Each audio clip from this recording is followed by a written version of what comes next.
Hey guys, welcome back to the channel. In today's video, I'll be talking about our results from UFC 320. It was an amazing fight card. The main card was stacked, so many great fights. So starting with the first fight on the main card in the middleweight division, we had Azbuz Magomedov versus Joe Pyfer. Joe Pyfer was able to show off his grappling skills and was able to get a second round submission by a rear naked choke. So far, Joe Pyfer has fought a lot of great guys in the UFC. He knocked out Mark Andre, had a dominant fight against Kevin Gastelum, and now has beat Azbuz Magomedov. I think next for him, he should definitely be fighting somebody in the rankings, maybe someone like MVP or Robert Whittaker. But Joe Pyfer has a lot of potential, and very excited to see what's next for him. And in the featherweight division, we had Josh Emmett versus Yusuf Zala. Zala also had an amazing submission win in the first round. We know that Josh Emmett is a powerhouse, has powerful hands, and Yusuf Zala timed a perfect takedown, was able to get great positioning. He was able to get to the mount and then transition to the back, and was able to attempt a triangle, but then transition to an armbar, and was able to get the finish. It was due to a verbal tap. He synced in that armbar and got the finish. Next for Zala, he does have a lot of options. He is on a winning streak himself. Maybe he should fight somebody like Aljo or Brian Ortega or even the number one contender Malzar. But he has a lot of options, and very excited to see what's next for him. He also has a lot of potential. And in the light heavyweight division, we had Yuri Prohaska against Khalil Roundtree. Lived up to the hype, was a complete three-round war. Khalil Roundtree was definitely winning the first two rounds, but I think he gassed out. When I was watching the fight, that's what I saw. And Yuri Prohaska, we know he's a very durable fighter, and was able to adjust in that into that third round. He was able to go to war and get the TKO finish. He has now beaten Jamal Hill back in January, and now has beaten Khalil Roundtree. So he should definitely be in the talks for the title shot. If they don't schedule Magomed and Alex Pereira 3, or don't schedule Carlos Alberg, maybe he should be next up for the title shot. I think he definitely deserves it. But again, 205 is in a great position, and very excited to see what's next for the light heavyweight division.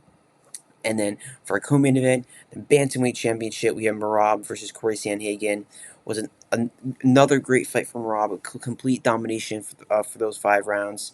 I think he attempted like 30 something takedowns, or I think he landed 30 takedowns, something crazy. But he also reached the mark of 100 takedowns. I think now in his career he has 117 takedowns, but just unbelievable, crazy shit by him. Uh, but he is the bantamweight goat, in my opinion. He has 3 title defenses, an amazing resume. He has beaten so many great champions. But yeah, I don't know who will be next for the title shot in the bantamweight division. A lot of people are saying that he should rematch Peter Yan, which I think would be a great fight. Peter Yan is on a 3-fight win streak himself, so I would definitely like to see that fight happen, or maybe have Umar Nurmagomedov in the rematch. But Umar is fighting Mario Batista in Abu Dhabi, October 25th at UFC 321. But if Merab wants to fight in December, which he said he would like to, I think Peter Yan versus Merab 2 would definitely have that fight scheduled. And for Corey Sandhagen, I think he's a great fighter. Definitely a big fan of him. Don't know what will be next for him. I actually think a great fight for him would be Sean O'Malley. That fight would definitely be entertaining. Both are great strikers. But yeah, bantamweight is a stacked division, and yeah, was overall a domination from Merab. And then for our main event, we had the light heavyweight division, the light heavyweight championship, Magomed Ankalaev versus Alex Pereira. Alex Pereira came out there and got the first round finish. Hit Magomed with a crazy right hand. Magomed tried to go for a takedown, but Alex kind of stuffed it, and Magomed was definitely hurt in that situation and was able to get a TKO finish due to so many 12-6 elbows. I couldn't believe it that Herb Dean didn't stop it a little earlier. Magomed just didn't move. He was in a bad position, couldn't do anything.